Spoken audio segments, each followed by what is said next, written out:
संभाजीनगरच्या सिल्लोड तालुक्यात मिरची लागवड मोठ्या प्रमाणात होत असून दर्जेदार रोप मिळवण्यासाठी शेतकरी नर्सरीमधून रोपांची मागणी करत आहेत। सिल्लोड तालुक्यातील धावडा येथील सावता हायटेक नर्सरी 15 वर्षापासून मिरचीसह इतर पालेभाज्यांची रोपे शेतकऱ्यांना पुरवतात। रोपांची मागणी मोठ्या प्रमाणात वाढली आहे।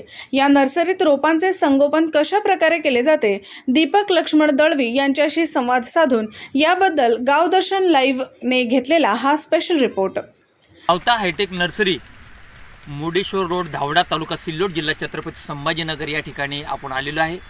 या ठिकाणी मिरचीचे वेगवेगळे प्रकारचे प्रोडक्ट आणि यापेक्षाही अजून काही रोप या ठिकाणी तयार केल्या जातात। मग नेमकं कशा पद्धतीने या रोपाची या ठिकाणी संगोपन केलं जातं हे सविस्तर या ठिकाणी आपण जाणून घेणार आहोत। सावता हायटेक रोपवाटिकेचे मालक या ठिकाणी आपल्या सोबत आहे, आपण त्यांच्याशी याविषयी जाणून घेणार आहोत। दीपक लक्ष्मण दळवी, रायनाड, धावडा, तालुका सिल्लोड, जिल्हा छत्रपती संभाजीनगर। ही नर्सरी आपण किती वर्षापासून या ठिकाणी सुरू केली? ही नर्सरी आम्ही 2010 पासून चालू केली। तर आता सध्या मिरचीच्या बाबतीत किती प्रकारच्या व्हरायटी या ठिकाणी उपलब्ध आहे आपल्याकडे?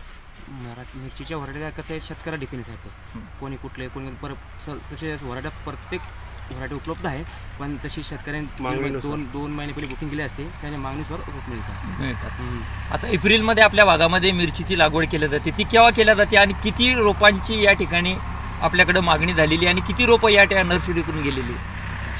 रोपांची मागणी म्हणजे माझ्याकडून आतापर्यंत 80 लाख रोप गेले बाकी द्यांचे, आणि 1.25 कोटीचा टर्नओव्हर आहे। नाही तसं पाहिलं तर अजून 30% अजून बाकी माझे रोपं द्यांचे शेतकऱ्यांसाठी। जूनपर्यंत किती रोपं जातील?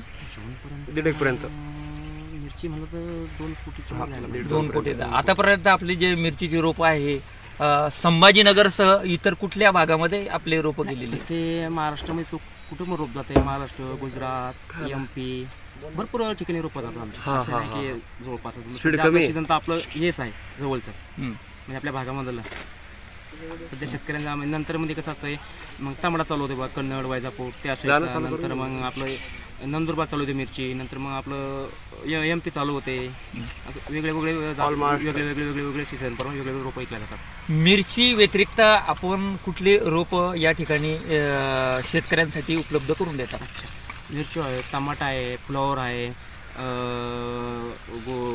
पत्ता गोबी आहे, त्याचे सर्व प्रकारची रोपं दिल्या जातात, पपाया वगैरे सर्व, टोटल ऊस वगैरे सर्व।